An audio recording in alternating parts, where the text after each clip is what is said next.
I came to this program because I was looking to improve my practice. I've trained twice as a teacher. I used to teach abroad and then worked there for 8 years, rose to middle leadership. And then when I relocated to the UK, I found that I had to retrain again. So, in both of my initial teacher training programs, um, neither one of them adequately addressed special needs. And which meant that by the time I graduated from them, I did not feel confident to support children with special needs in the classroom. And I don't like being in a situation where I have a job to do and I don't know how to do it. So I immediately assessed um, my skills and decided I was going to do a master's in special needs. So I was looking around for a program when I received a notification, I think it was from UEL, about this program. And I received one about special needs and this one about special and additional learning needs. And I chose this one because I'm also interested in the additional learning needs because I feel that special needs get a lot of focus. The additional needs not so much. So I was interested in it.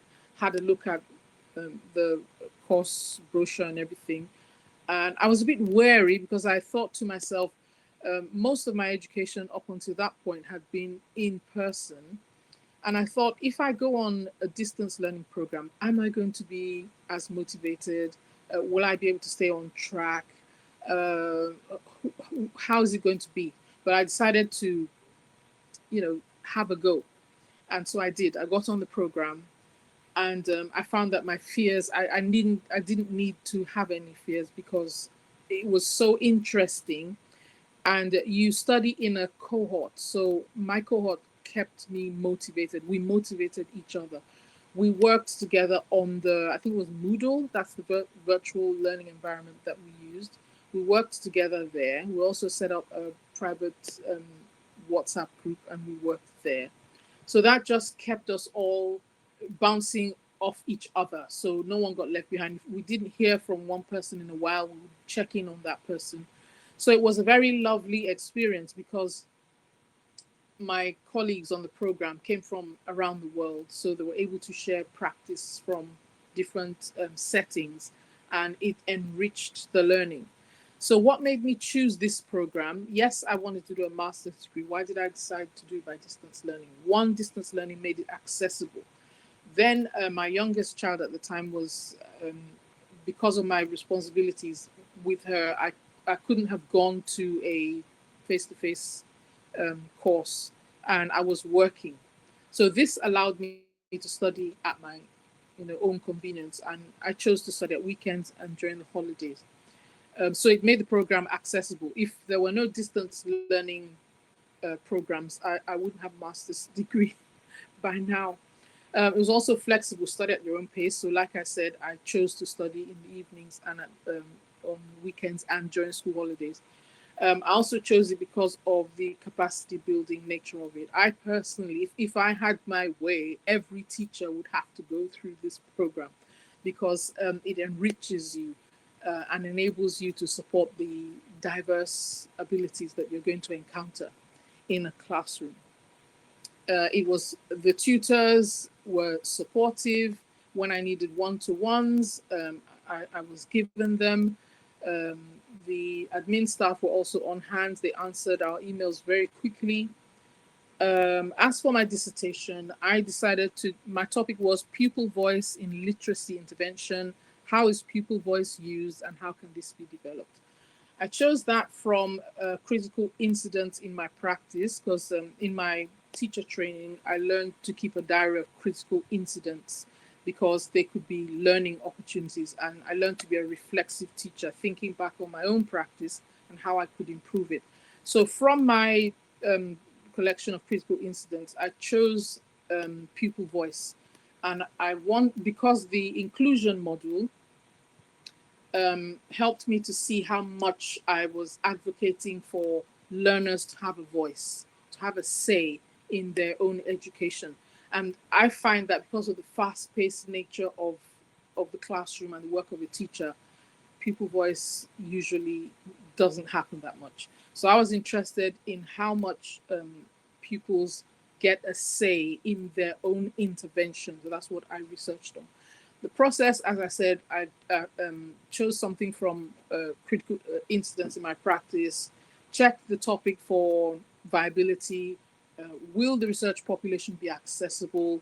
Will I be able to complete this within the time frame? Is there enough available literature for me to start my research from? So when I sorted all that out, I went through the ethics, ethical approval, read up a lot because you need to be fully knowledgeable about your topic, wrote up my literature review step by step, as David has said.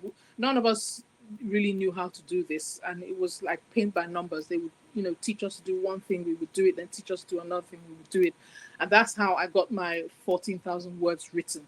In fact, every one of us, I think every one of us by the end, our problem was we had too many words. So we had to cut them down. So it might look like a lot, but by the time you finish, you're quite likely going to have much more than 14,000 words, and you'll be looking for ways to cut them down. So how has this course helped me professionally? First of all, personally, it's given me a whole new outlook on life. Now, because I did the understanding behavior module, it just helped me to understand human behavior a lot more. I understood things like attachment disorder, toxic shame, and all sorts of things that were going on in my classroom that before then, I didn't know how to deal with them. But now I had an understanding of these concepts. I had a grasp of the theory behind them. I was able to create a toolbox to deal with these situations in the classroom. So when I then learned how to preempt or prevent some of the behavior problems that I had experienced up until that point, because I understood the theory behind what was going on. So instead of trial and error, I already had my toolbox from this course of theories and research and all of that. So it enabled me to, behavior management became one of my strong suits.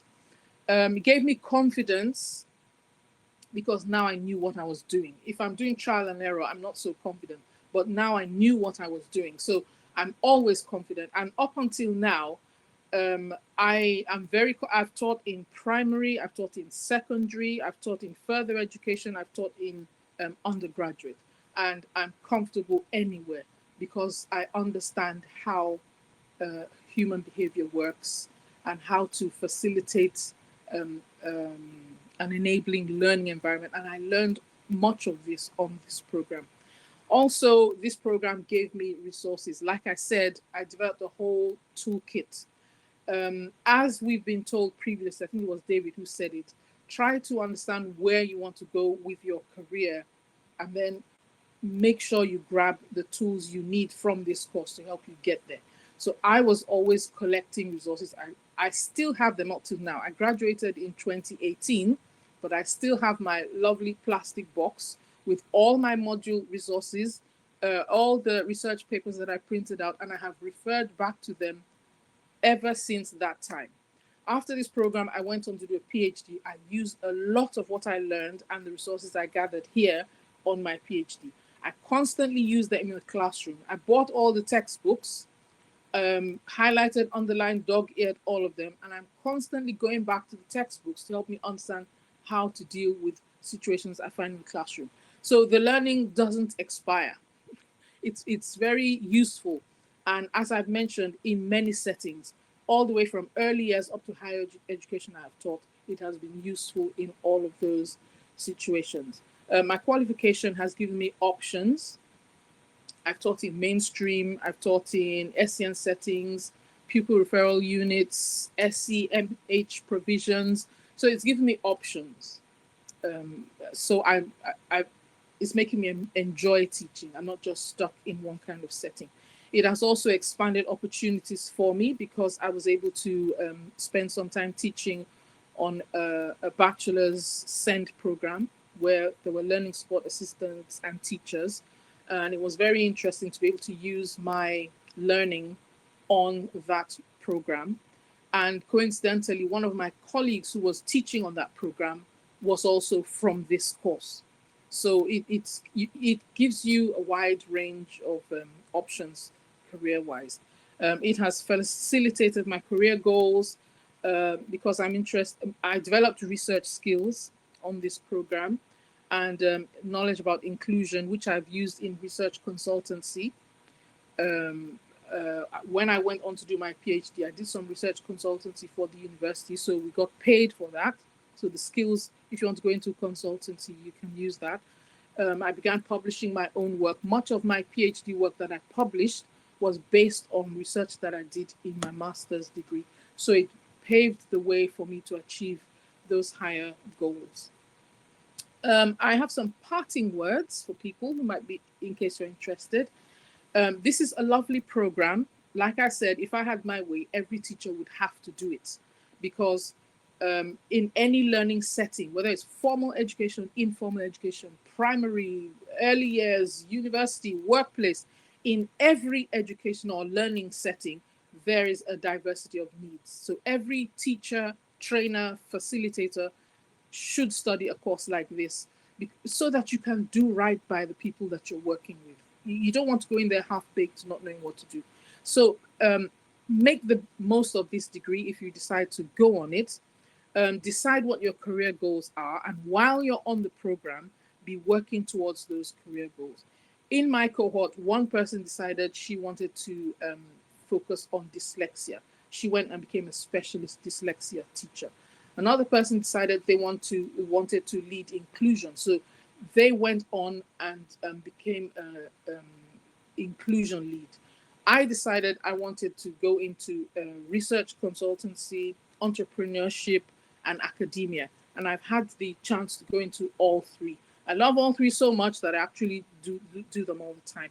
I wouldn't have been able to achieve any of this without this program, so I highly recommend it.